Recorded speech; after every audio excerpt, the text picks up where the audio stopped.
Last week we were discussing the enlightenment factor of concentration and what this quality of mind is and the role it plays on the path of awakening. So tonight I'd like to continue this discussion in a particularly pragmatic way of how we can cultivate concentration in our practice and in our lives. Is it actually possible to develop sufficient steadiness and undistractedness of mind for awakening, for the realization of Nibbana?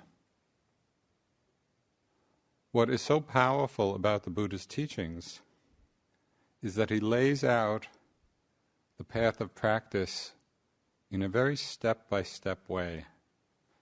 He doesn't just talk about the ultimate destination, he actually tells us how to get there. So the first step in developing concentration, this enlightenment factor of samadhi, is establishing or strengthening the confidence that we can do it. Although some very few people perhaps like Dipama, have a naturally concentrated mind. They sit down and very easily they enter into the state of samadhi. For most of us, it's a question of patience and perseverance, really taking one step at a time in its development.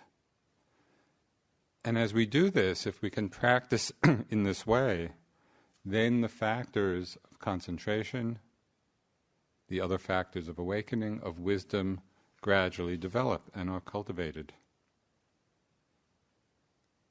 So in the Satipatthana Sutta, the Buddha gave some both general and specific instructions for how to develop the awakening factor of concentration. He said, if the concentration awakening factor is present, one knows there is the concentration awakening factor present in me. If it is not present, one knows it is not present in me.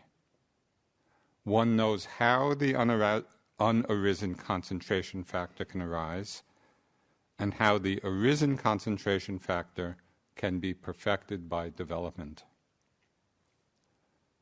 So we begin by simply being mindful. In our practice, is concentration present or not present? You might notice that the Buddha did not say anything at all about judging oneself or judging the practice.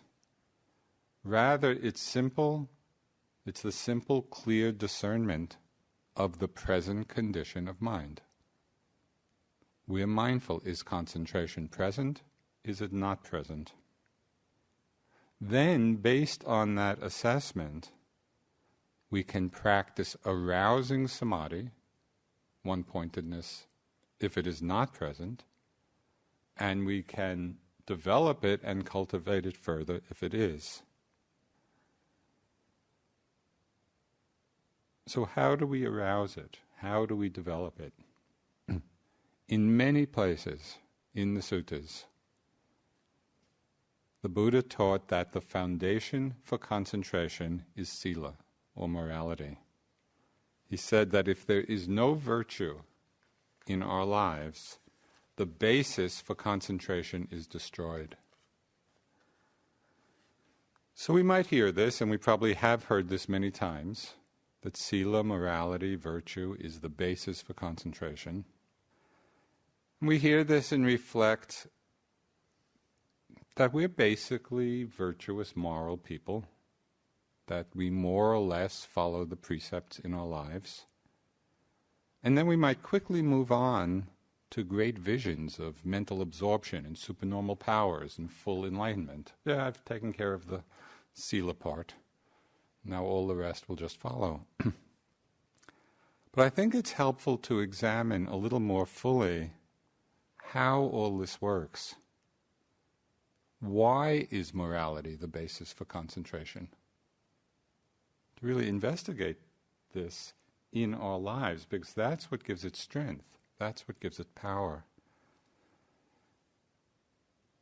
As I mentioned in some earlier talks, sila or morality, in a very obvious way, is the basis for non-remorse. If we're not doing unskillful things, we're not going to feel remorse about them. So sila is the cause for non-remorse. Non-remorse is the cause for happiness. Happiness is the cause for concentration, and concentration for liberating wisdom.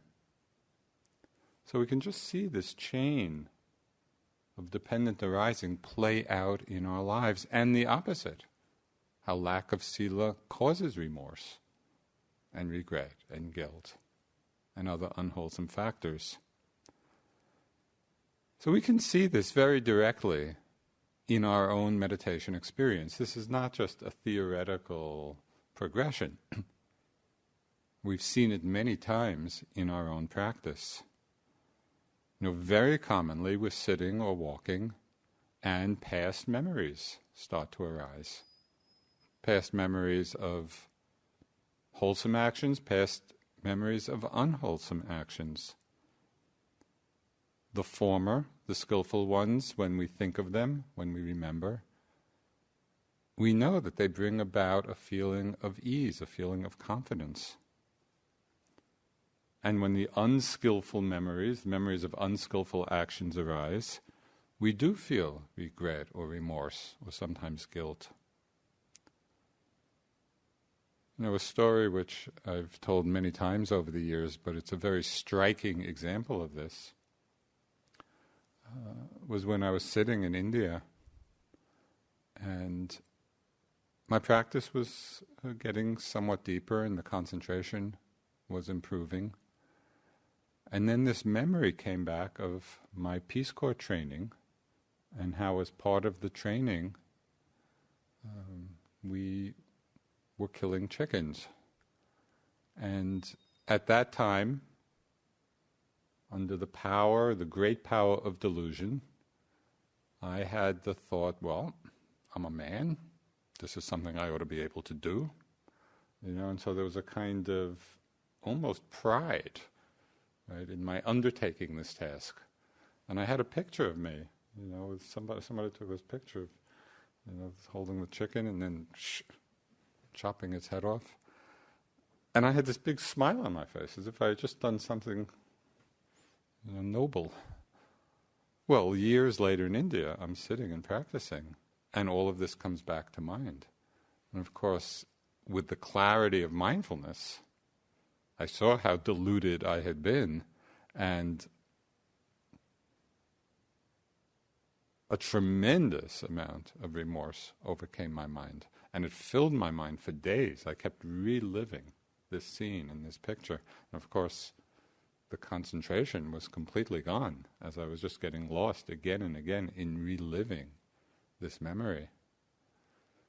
And just as a little side note, one of the most extraordinary karmic concurrences was just on the day that these memories reached their peak in my mind.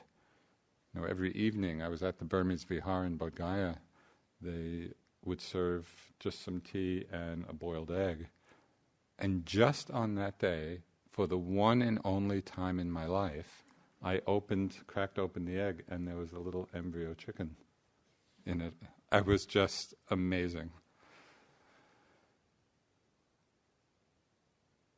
A lot of remorse, a lot of regret, and it really filled my mind until, through the power of mindfulness, it began to work out. And it works the other way too. When we think of some really good thing we've done, maybe some acts of real kindness or generosity, and they come up to the mind in practice. How do you feel? How do you feel when that memory comes? The heart is gladdened. There's a kind of lightness and an ease and a confidence that comes. And so then we can see for ourselves this whole chain of progression. How sila leads to non-remorse non-remorse to happiness, happiness to concentration. Now the power of sila, the power of having committed to the precepts, is that once we've committed to them, even when we do have the memories of unskillful, unwholesome things arise in the mind, the power of our present commitment to sila gives us the strength, it gives us the stability to actually be with these memories in a way that purifies them and purifies our mind. We can be with them in a mindful way, understand them, feel the remorse about them, and let them go. If we're not established in sila, if we're continuing to live in a way that's unskillful, unwholesome, then these thoughts continue to arise in the mind. They continue to plague the mind. And we find that there's no way actually to have the mind settled and become concentrated. The example, Munindraji, my first teacher, gave a very good example. He said, to practice meditation without this establishment in virtue, which again, it doesn't mean that we haven't committed many unskillful acts in the past. It means from now we are established. From now we are committed to non-harming. If that's not present, practicing meditation is like trying to row a boat across the river without untying it from the dock. We can put all this effort into it and we don't go anyplace. This is the importance the Buddha placed, the value he placed, on the power of sila in the development of our practice. So sila is the condition for concentration to arise. So once we're established in this, and I think we all are, we have that commitment to non-harming in our lives, then we can employ different methods and different techniques specifically for strengthening and developing this enlightenment factor of concentration. And one of the most basic and easily applied methods, which the Buddha talked about often, is mindfulness of breathing. The breath is always with us. It's not that we have to go searching for it or find something that's not there. If we're alive, we're breathing. Not only is it always there, the breath is an interesting object because it's intimately connected with our whole energy system and with the state of our mind. So there's a powerful interface between the breath and our minds. Last week I spoke of 4 steps that the Buddha outlined in the Satipatthana Sutta, this discourse that we've been discussing. He outlined 4 steps of how to work with the breath, of how to apply mindfulness of breathing. And I'd like to review them and elaborate a bit on each of these steps as a way of understanding what tools we can use in our practice, in refining samadhi, in refining this enlightenment factor. So the first instruction the Buddha gave, if you remember, is very simple. He said, breathing in, one knows I'm breathing in. Breathing out, one knows I'm breathing out. This is the simplest and most basic meditation instruction. We sit, breathing in, know you're breathing in, breathing out, know you're breathing out. But of course, our minds being what they are, we complicate things, and different teachers tend to complicate things. Because as you know, different teachers have very different suggestions for where to feel the breath, how to feel the breath. Some say keep the attention at the tip of the nose, or just the sensation of the air as it touches the upper lip. Some teachers say to observe it, the rising, falling of the abdomen. Others say to feel the breath wherever you feel it in the body, and not necessarily to fix it at any one place. So my suggestion is just to see for yourself where the mind naturally settles. Take the Buddha's general instruction, breathing in, know you're breathing in. Breathing out, know you're breathing out. And then see for yourself in your own experience, where do you feel it? Does the mind settle just in one place? Fine, be there. Does the mind stay open to different places where you're feeling the breath arise? Fine, be with that.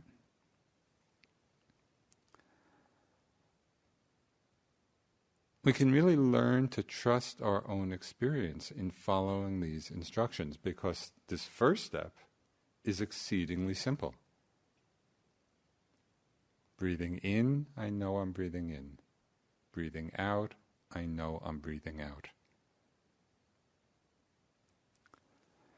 After some time, though, as we do this, it's not unusual for the mind to get a little bored. I'm breathing in, breathing out, breathing in, breathing out. It just seems endless. And the mind becomes somewhat disinterested. So the Buddha, knowing that this was likely to happen, went on to give a slightly more detailed instruction in the second step. He said, breathing in long, one knows I'm breathing in long. Breathing in short, one knows I'm breathing in short. So to know this, to be aware whether it's a long breath or a short breath, already requires a little more careful attention. If we're casual in our attention on the breath, we won't know this. We won't know, is it long, is it short? And then we can take this instruction even a little further. We could inquire or investigate, well, which is longer, the in-breath or the out-breath? So we just look. We're looking, we're observing a little more carefully. And then perhaps notice whether there's a pause between breaths. And then looking even a little more carefully, which pause is longer? Is the pause longer between the out and the next in? Or between the in-breath and the out-breath? All of this is requiring us to pay a caring attention. Right? So we're coming in close to the experience, and this is part of the training, the gradual training in deepening and strengthening concentration. But as we do this, a certain care is needed to still allow the breath to be just as it is.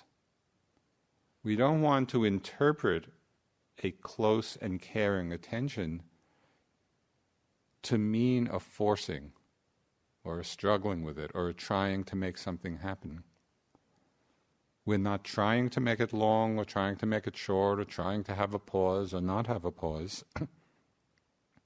We're simply noticing with a little more refinement how the breath actually presents itself. So at this point, as we're bringing the attention in a little closer, it's very helpful to use the technique which has been mentioned a few times now, that even with something as simple as the breath, we ask the question in the mind, well, what's the attitude in my mind as I'm doing this? We ask that question because the question can reveal whether we're striving, whether we're struggling, or whether the mind is simply settled back, relaxed, open, allowing the breath to follow its own rhythm. So use that question. What's the attitude now? Even with the simplicity of these instructions on the breath, it's very helpful. It helps settle us back and simply allow the breath to be as it is. If we ask the question, what's the attitude in my mind as I'm feeling the breath, and we notice that we're struggling, that there's a wanting in the mind, or a dissatisfaction in the mind, then it can be helpful to back off from an exclusive attention on the breath and just give the mind a larger scope. Maybe be aware of the whole body, or be aware of sound, open to listening. And that allows the breath to again find its own natural rhythm. Okay, in this development, gradual step-by-step development of concentration, this factor of enlightenment, we start breathing in, I know I'm breathing in. Breathing out, I know I'm breathing out. Breathing in long, I know it's long. Breathing in short, I know it's short. Coming in a little closer. The third step in the training is really a powerful element in strengthening the factor of one-pointedness. And here the Buddha says, I shall breathe in, experiencing the whole body. I shall breathe out, experiencing the whole body. And as I mentioned before, this could mean either the whole breath body, that is, the body of the breath from beginning, middle, and end, or it could be interpreted as the breath, feel the breath in the whole body, throughout the body. And different teachers interpret this differently.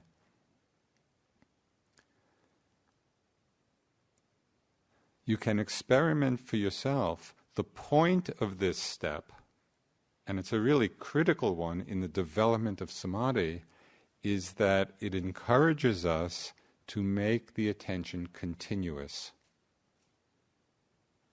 Because you may have noticed, as you meditate, that the mind has a tendency, we're with the breath and we kind of connect with it for some moments of it, and then the mind goes off someplace and maybe it picks up the tail end of the breath, and then on the out breath, and then we're with it for a few moments and the mind goes off and then we pick it up again. The Buddha here is saying, keep the attention continuous, breathing in, feeling the whole body, experiencing the breath, the whole body of the breath, or the breath in the whole body. And so we're really working at this very smooth, easy continuity of attention.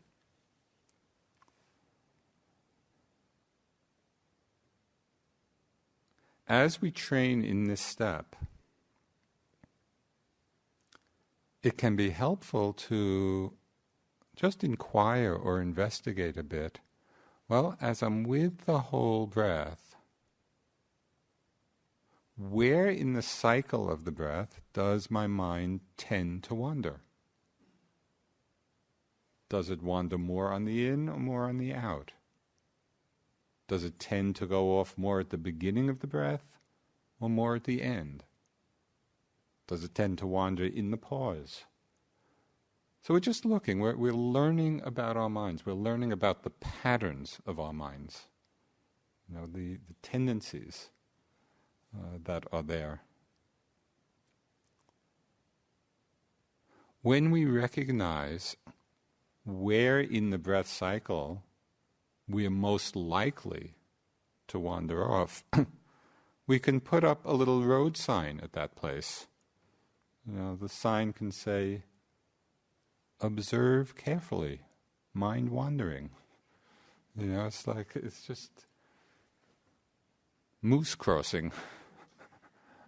It's a reminder to us that at that particular place in the cycle, we just need a little extra care because of the tendency that we might have to go off. So this is how we learn about ourselves, about our minds, and how to train the mind in this factor of concentration. So the fourth step in the training, the Buddha said, I shall breathe in, calming the bodily formations. I shall breathe out, calming the bodily formations. And again, we could understand it as calming the formation of the breath body, just calming the breath, or calming the whole body as we breathe. And experiment both ways to see what's most effective for you. Here we actually can be repeating very softly just a word or a couple of words with each in-breath or each out-breath. We might repeat the word or like a whisper in the mind, calm, calming the breath, calming the formations. And then actually noticing the feeling of calming as it arises. I found this last step in the Buddha's instructions, this fourth step of calming the body formations and actually doing it, by using this word, I found it so helpful in my own practice in developing the tranquility factor of mind, which frees us. It frees the mind from wanting, from grasping, from leaning forward. So just experiment as you're breathing in, calming the breath. Breathing out, calming the breath. And see if you get that sense of simply by reminding ourselves to calm the breath, notice how the whole energy system relaxes back into it, back into a place of calm and tranquility, rather than a reaching out for or a looking for something. What's amazing about this, and what the Buddha pointed out in the teachings, then, is that out of this place of calm, of tranquility, concentration arises all by itself. We don't have to look for concentration based on effort. We can allow the concentration to arise naturally out of the calm and tranquility of mind. And that's why this fourth step in the instruction is so helpful. At this point, as we're watching and calming the breath and the bodily formations with each breath, the breathing can become very refined. And an Australian teacher, Ajahn Brahm, who teaches a lot of samadhi practice, he has a beautiful expression for this. He calls it observing the beautiful breath. And I really like that phrase because at this place of calm, the breath really is beautiful, and we experience it that way. When we're feeling the beautiful breath, the calm breath, based on a growing steadiness, a growing concentration of mind, then the mind is naturally inclined to stay with it. At that point there's no struggle. It's as if the mind is pulled to or drawn into feeling the breath. It wants to be with it because it is the beautiful breath. We're drawn to the beauty.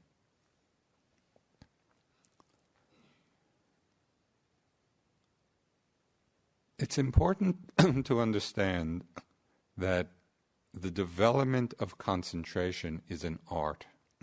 There are a lot of different factors to balance. And so each one of us has to experiment and find for ourselves just the right balance of investigation and tranquility. We have to experiment and find, well, what's the right method? which one of these steps needs more cultivation. So we want to be with our experience and learn from it, and experiment and see, well, what best serves the practice?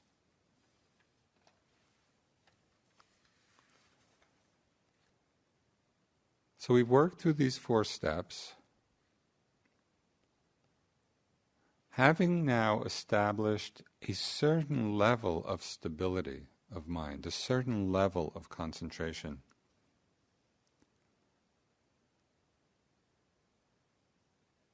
We can then take another step in developing concentration and wisdom, and it's an instruction that was described very clearly by an unusual Thai teacher named Upasaka Kee. Now, Upasaka Kee was born in Thailand in 1901, and she was largely self-taught. And she became one of the foremost Dharma teachers in Thailand. And this is quite remarkable given Thai Buddhist culture, both for a woman to have that level of attainment and renown in teaching the Dharma, and also a laywoman. She wasn't a monastic. And yet in the course of her life, her teaching was so powerful and so incisive and so clear and so precise about what is needed to liberate the mind. She became this very well-known and respected and powerful teachers.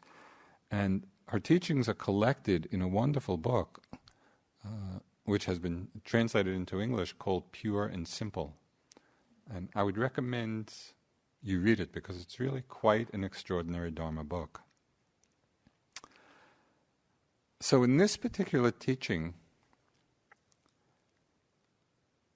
she's leading us from the awareness of the breath to the awareness of the knowing mind.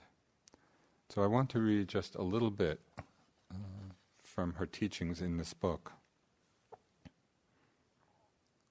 We gather our awareness at any one point of the breath and keep this up until the mind settles down and is still. When the mind is still, you then focus on the stillness of the mind at the same time you're aware of the breath. At this point, you don't focus directly on the breath. You focus on the mind that is still and at normalcy. You focus continuously on the normalcy of the mind at the same time that you're aware of the breath coming in and out, without actually focusing on the breath. You simply stay with the mind, but you watch it with each in and out breath. Usually when you are doing physical work and your mind is at normalcy, you can know what you're doing. So why can't you be aware of the breath? After all, it's part of the body. This is when you focus on the mind instead of the breath. Let go of the breath and focus on the mind, but still be aware of the breath on the side. You don't have to make note now of how long or short the breath is. Simply make note of the mind that stays at normalcy with each in and out breath.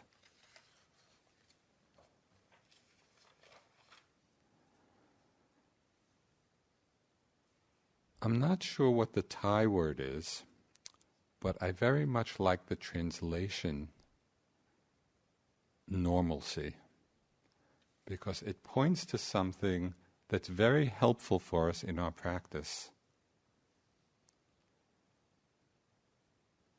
This training recognizes the normalcy, or we could say the ordinariness, of the knowing mind. With each breath, now we're focusing just on the mind knowing it. The breath is still there, as she says, on the side, so we're not ignoring the breath, It's there on the side, but we're focusing on the knowing of it, this normalcy of mind. We might call it just the ordinary awareness. It's not some subtle far-off state. It's what's right here, right now, with each breath. One simply knows the breath and stays with the experience of the knowing. So we practice in this way. And as we learn both to recognize and trust this simplicity of knowing, we can stabilize our awareness in the knowing itself. So it's as if that's what becomes our base. Home base is the knowing. And then we can more easily integrate this in a seamless way in all the activities through the day. Because we're simply resting in the knowing of whatever arises. We started out the knowing of the breath because it's very simple, it's very basic, it's right there. And we've trained ourselves to go from the focus on the breath itself to a focus or a resting in the knowing. And then we apply that, we open that to every experience that arises throughout the day. Now this move, we could say, from object of attention to the knowing mind, it was expressed in a very incisive way, and in a way that kind of can wake us up to the experience by the right-away way. When he said, what we're looking for is what is looking. Right. So usually in our meditation, it's as if we're looking for the object, whether it's the breath or anything else. In this move from the breath to the knowing, it's realizing what we're looking for is what is looking. And so we simply drop right back into what's already here, the awareness that's already present. So at this point we can either continue with the knowing of the breath, which is the practice of samatha meditation, which leads to absorption, or as we rest in the knowing, we can open up to the whole range of changing experience, which is moving in the direction of Vipassana.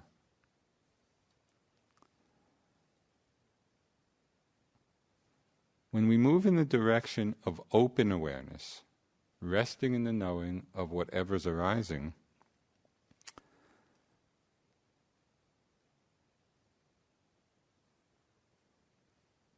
we enter into a kind of effortless awareness. And this is what Sayadaw Utejaniya said about this. He said, when mindfulness has gained momentum, we don't need to do anything more. The mind knows what to do. At this stage, there is no more personal effort. You could call it effortless awareness. Only when we don't do anything can we see the non-doing, the non-self.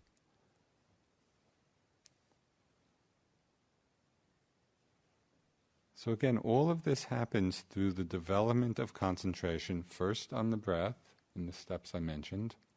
Then it reaches that very refined state, the beautiful breath. We shift our focus then from the focus on the breath to the focus on the knowing.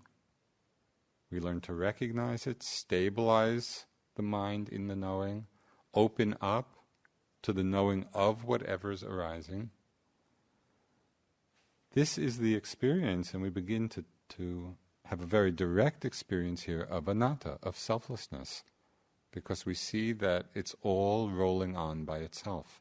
There's no one there doing anything.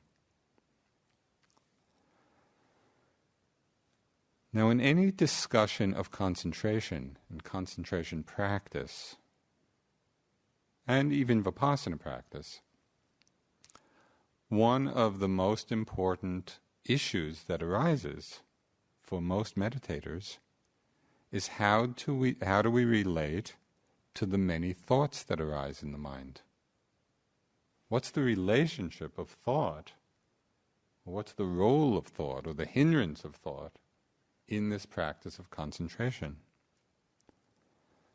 Now, there are different ways of understanding the role of thought, and it depends in part on what particular practice we're doing.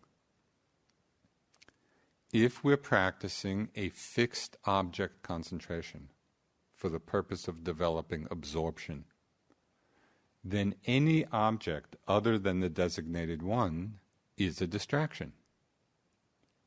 And so in that kind of practice, what we do is either ignore anything else that arises and just keep the mind fixed on the designated object, or as soon as we're aware of it, we let it go. We don't give it any special attention.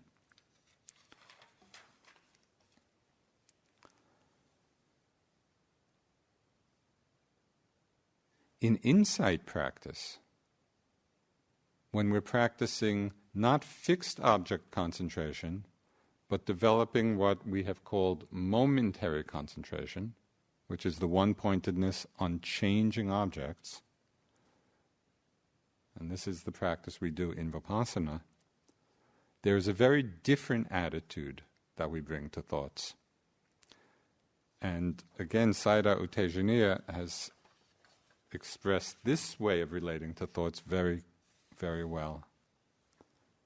He said, when the mind is thinking or wandering, just be aware of it. Thinking is a natural activity of the mind.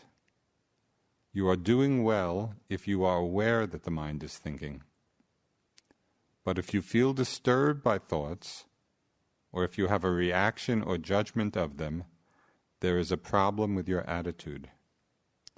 The wandering mind is not the problem. Your attitude that they should not be around is the problem. So understand that you have just become aware of some functions of the mind. These two are just objects for your attention.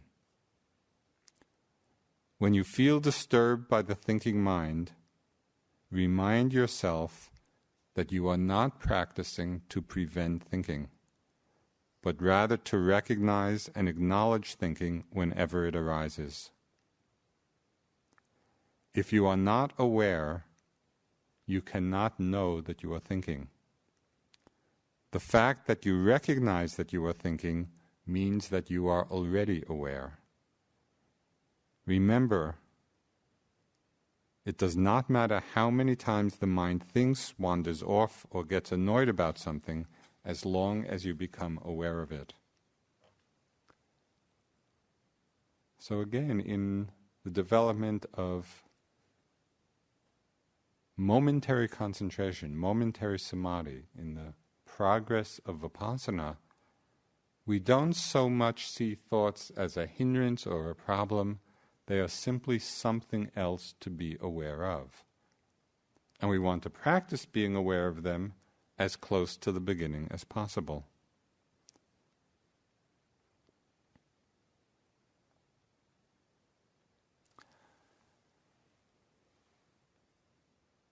Our practice with thought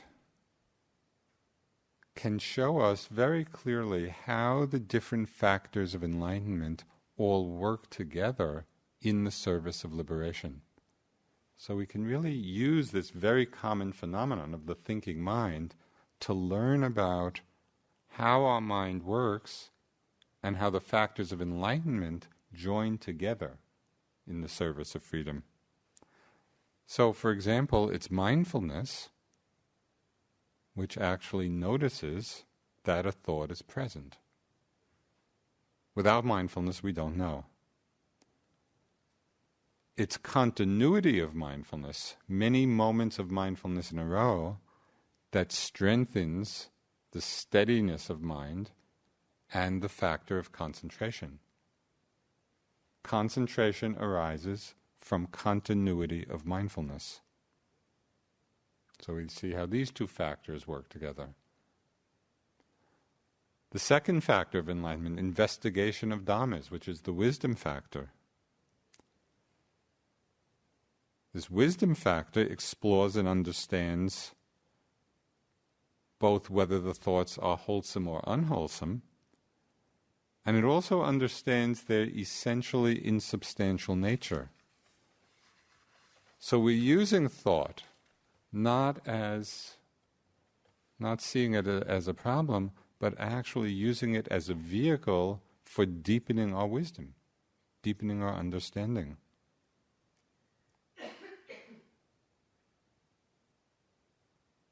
Now, if we're very mindful, if the mindfulness is strong, as thoughts appear, and we're aware of them just as they appear, and to use the Tibetan phrase, if they appear and then we see how they self-liberate, meaning in the moment of awareness they just disappear, then there's nothing further we need to do. Because at that point we're really seeing their empty, insubstantial, momentary nature. Regardless of what the thought is saying, there's no problem. Thought arises, we're aware, it self-liberates, it's gone.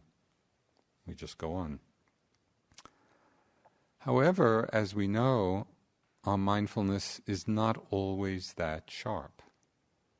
We don't always see the thought just as it begins. And very often we do get involved with them in one way or another. We get carried away by the story they're telling us. So in this case, it's helpful to look a little more carefully at the content. And again, Sayadaw U Tejuni has some good advice here. He says, it does not matter whether thinking stops or not. It is more important that you understand whether your thoughts are skillful or unskillful, appropriate or inappropriate, necessary or unnecessary. So here we're bringing this investigation, this wisdom factor of mind, to really look at the thought with some very probing questions. Is the thought wholesome or not wholesome? Skillful or unskillful? Appropriate or not appropriate?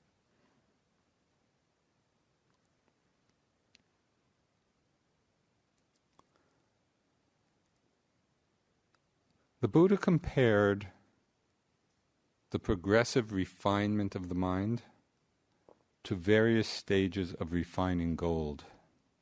That's a simile that he used at different times. And in this process of refining gold, you go through the process until all the impurities in the gold have been removed. So it's instructive to reflect on what the Buddha described as the impurities of mind that get purified as the practice continues. Some of these impurities are obvious, like unskillful, wrong actions of body and speech. The breaking of the precepts, harming, actions of harm. And also just unwholesome thoughts of greed, or of ill will, or of cruelty. These are obviously impurities of mind. They cause suffering. But then the Buddha spoke of more subtle impurities. And he described these as being lost in worldly thoughts. All the many kinds of thoughts we have of family and friends, and of country and of politics and of reputation and of work, and just all the kinds of worldly thoughts that we have. Now obviously, living in the world, there are times when we do need to think about these things. But as you know from your experience here in meditation, very often we're simply lost in a reverie about them. We're drifting along in these habits of thought. And they may not be particularly unwholesome, but they are inappropriate and unnecessary for the task at hand. So we want to watch this very common phenomenon of the thinking mind, bring the wisdom factor to bear. Do they self-liberate in the moment of awareness? Fine. Nothing more to do. If they don't, and if we find ourselves involved with them, then this further investigation. Okay, wholesome or unwholesome? And even if they're not unwholesome, a very liberating question would be, as you're lost in some story, is it necessary? Probably not. Most of our thoughts are not necessary at all. And just reminding ourselves of that, bringing that to mind, reestablishes ourselves on the path.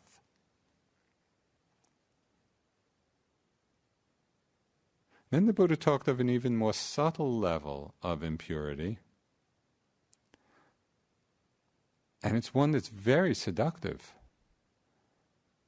And this is when we get lost in Dharma thoughts. Thoughts about our practice, thoughts about different meditative states. They're so seductive precisely because they're about the Dharma. So here we are, we're in this wonderful place, practicing the Dharma and having these Dharma thoughts. Of course, that's okay. And as with the worldly thoughts, there are times when a conscious, mindful Dharma reflection is very helpful. It actually serves us and helps our practice. But when we're simply lost in Dharma reveries, or judgments about our practice, they're not at all helpful.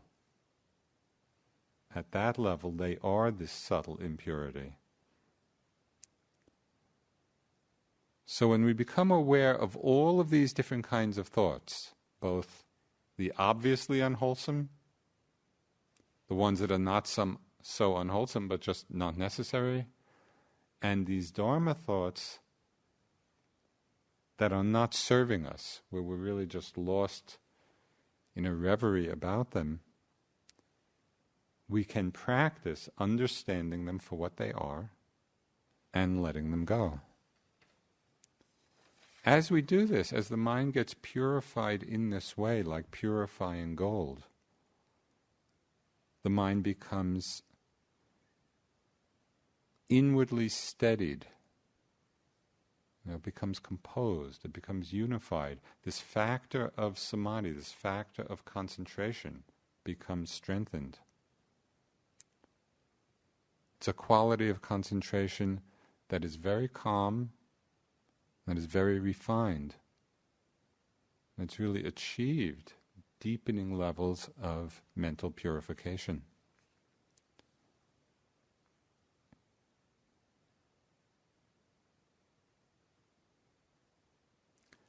As with all the factors of awakening, the 7 factors of enlightenment, concentration too needs to be developed gradually.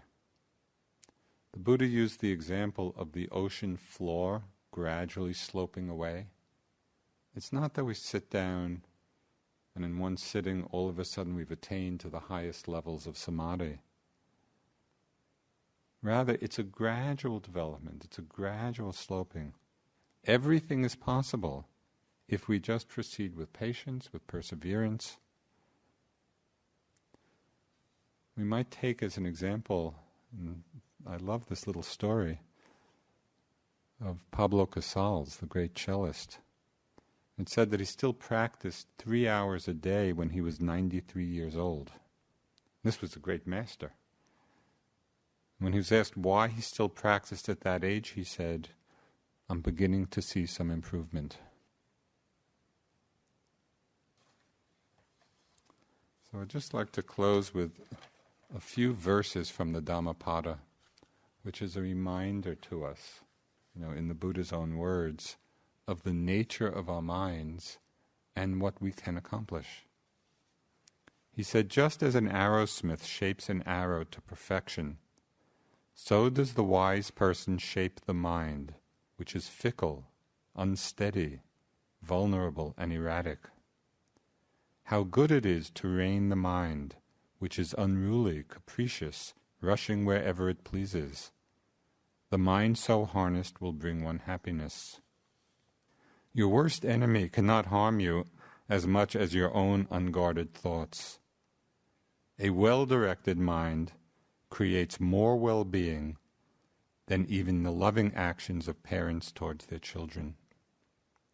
A wise person should pay attention to the mind, which is difficult to perceive. It is extremely subtle and wanders wherever it pleases.